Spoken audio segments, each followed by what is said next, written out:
Aloha, and welcome back to another episode of Talk Story with House Majority. My name is Della Belatti, and I serve as the House Majority Leader for the Hawaii State Legislature. Our House committees were very busy this week with budget matters and our triple referral filing deadline. Anticipating a third federal stimulus package in mid-March, House and Senate leadership moved the House's budget crossover deadline by 1 week.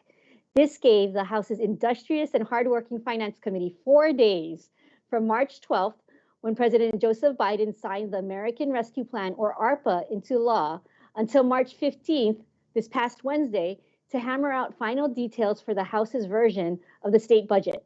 House Bill 200, House Draft 1, now moves to the full House for its consideration and third reading this coming Wednesday, March 24th. As the Finance Committee worked on the state's budget, our House subject matter committees were working on Senate bills to make it to the triple referral deadline. Collectively, the House filed 121 bills for the triple referral deadline, and we saw a flurry of hearings on House resolutions.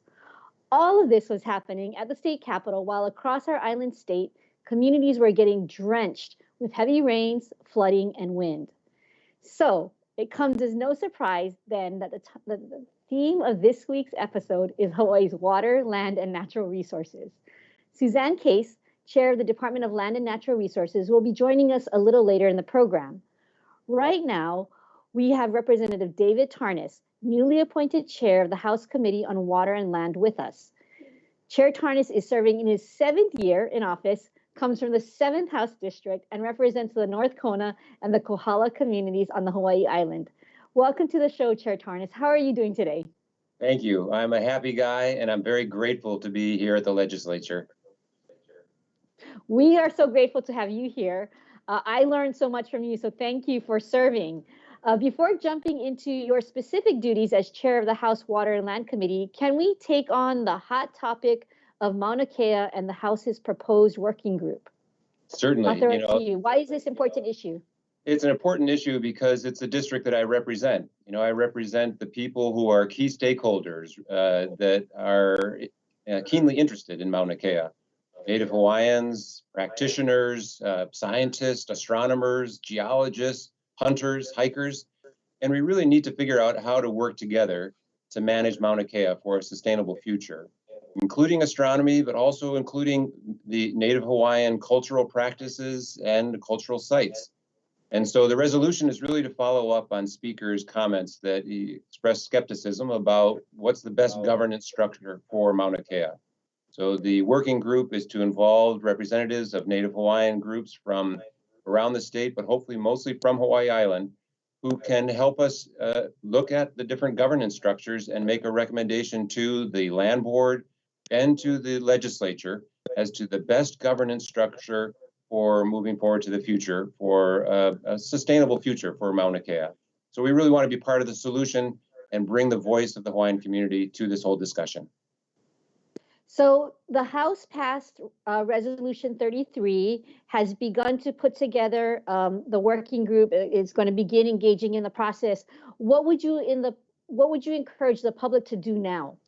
Anyone who feels that they know a member of a Native Hawaiian group that would be a good person to have on this working group, I would encourage you to nominate them.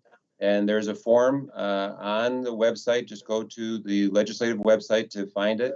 And you can nominate that person, send that recommendation to the speaker. The speaker will then select the members of the working group, and then we can get started.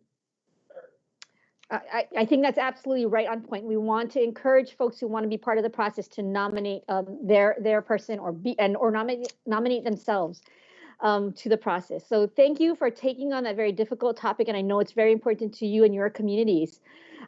The committee that you're chairing, the House Water and Land Committee, has very broad responsibilities over marine, freshwater, and land resources throughout the state. What is the responsibility of this committee? What does this committee oversee? Well, we do oversee all marine resources, boating, aquatic resources, surface water and groundwater, all our land, our geological resources, wildlife and forestry, and also climate change adaptation. So it's a very broad scope. And for the agencies that we cover DLNR, which is an important agency in our state, as well as the Office of Planning, and the Land Use Commission. So we have a number of agencies that we cover as well. And what are your immediate priorities as chair? Well, my immediate priorities was to really establish a good working relationship with the DLNR and the Office of Planning and the Land Use Commission, learn more about their budgets, their priorities, and support their legislative priorities through the legislative process. And I want to identify areas where we can help the agencies do a better job, help them succeed, and identify strategies for building better working relationships between the agency, the legislature, and the stakeholders in our community. So you are, as I said, in your 7th year, but you took a little bit of a break and you're actually back here in your 3rd year now, in your 2nd term most recently. So, we are really lucky to have your experience. Your background is as a planner. What are some of the bills that you're working on in this legislative session? One of the most critical issues that we're facing is global climate change. How are we going to prepare ourselves to adapt to sea level rise, increasing temperatures? So we're looking at things like how to improve government's ability to integrate sustainability principles into all of our land use decision making. And so one of the bills that we're looking at is how to consolidate the Land Use Commission into the Office of Planning and rename it the Office of Planning and Sustainable Development as a way to begin our better integration of sustainability principles into land use decision making. We're also going to pass a bill, we're working to pass a bill to identify all the critical infrastructure that could be affected by sea level rise and figure out a plan how to address it.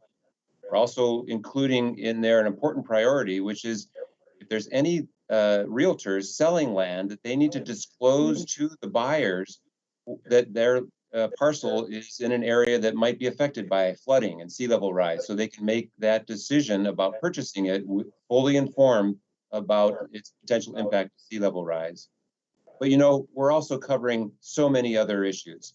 Fisheries, we're covering wildlife, boating, forestry, agriculture, and land use management. So in each of these categories, we have important bills that we're moving through the House and through the Senate. And I work carefully with my counterparts in the Senate. Senator Lorraine Inouye is the chair of the Water and Land Committee there. So we work closely because it's a team effort. We have 2 chambers and we need to coordinate our efforts. And so in fisheries, for example, we're moving important bills that would help our commercial fishermen and also better manage our recreational fishing. A first step is to actually establish a non-resident recreational fishing permit, something that we've talked about for years, and it's something we want to get started on. But I'm working carefully with the Division of Aquatic Resources to pass bills that are a priority to them, to better manage our crustaceans like lobsters, lay nets, so that we can better control and permit our use of lay nets. Also, bills to protect sharks, and as well as to recognize there is subsistence fishing for shark among some folks, but we want to protect sharks when they're baby, so that we would, make sure there's no gill nets in areas where there are shark nurseries. And then we're trying to pass bills that improve enforcement, so that DOCARE, our enforcement officers, would be able to do a better job in enforcing wildlife and aquatic resource laws.